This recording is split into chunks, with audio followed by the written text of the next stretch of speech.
Welcome back. The lasting effects of a brain injury can make clarity a struggle. Our Samantha Fisher introduces us to a piano student using music to help her regain focus and support others. This is Gabby Greer's brain. This is Gabby Greer's brain on music. Music can be a tool for healing. About 2 years out from suffering from what doctors first believed was a minor head injury, I slid probably half a flight of stairs and hit my head. The doctors basically told me I was fine. the now 17-year-old still feels its effects. It was just this constant fog. I couldn't focus, I couldn't think, I couldn't concentrate. But as time went on, Gabby's struggle to find her focus became clearer. The one time of day when this wasn't happening was when I was sitting at the piano. The best instrument to help heal her was already in her own two hands. I think piano is the most complex instrument to play. Gabby's nearly lifelong lessons on piano continued at MacPhail Center for Music with her instructor, Annette Lee. Neuroscience has changed.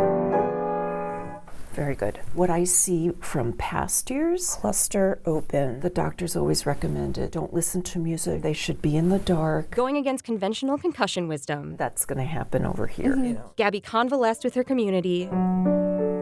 Yes. Playing through the pain on keys. You're projecting so much more here. I underwent a lot of testing. I would leave every appointment just feeling kind of crazy because no one knew what was going on.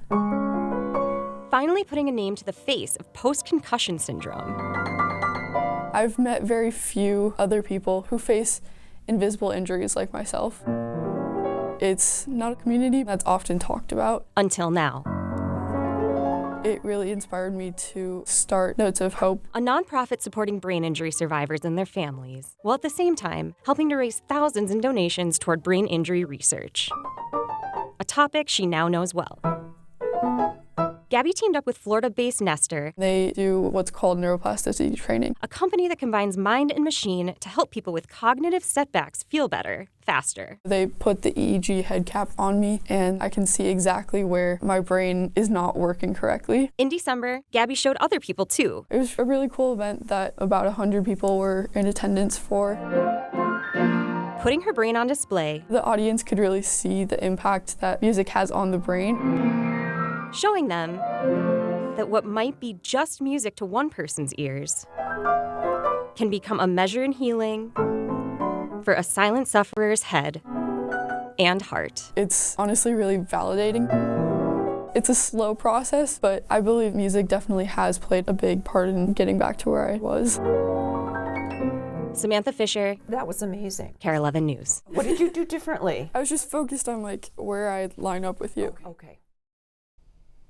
Well, this afternoon, a kangaroo in Wisconsin is back home after escaping his enclosure near the Dells, prompting a 3-day search. Chesney first went missing Wednesday when a couple of dogs approached his enclosure at Sunshine Farm, and they spooked him. His owner, Debbie Marlin, spent days tirelessly searching for him, even posting drone sightings.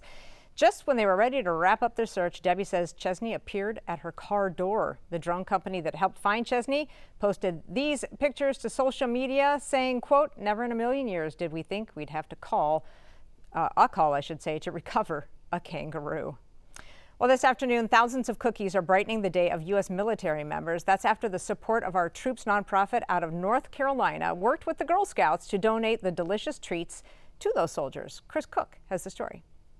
Girl Scouts work together with aid and police officers, volunteers, and even active duty military to donate tens of thousands of Girl Scout cookie boxes to troops. Staff Sergeant Neil Simon is active in the Army Reserve 362nd Quartermaster Battalion. He said people don't understand how much stuff like this brightens up a service member's day. When they get these care packages, soldiers, it's like part of the home coming to them, especially the ones that are abroad.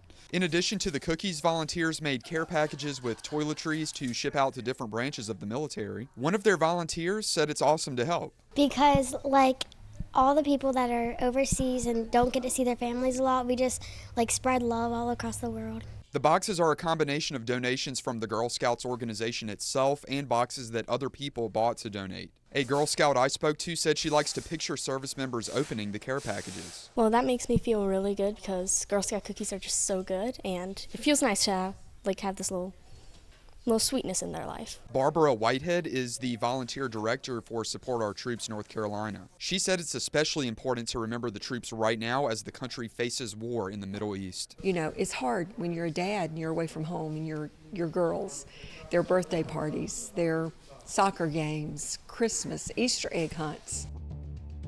Stick with us. More news and weather coming up after the break.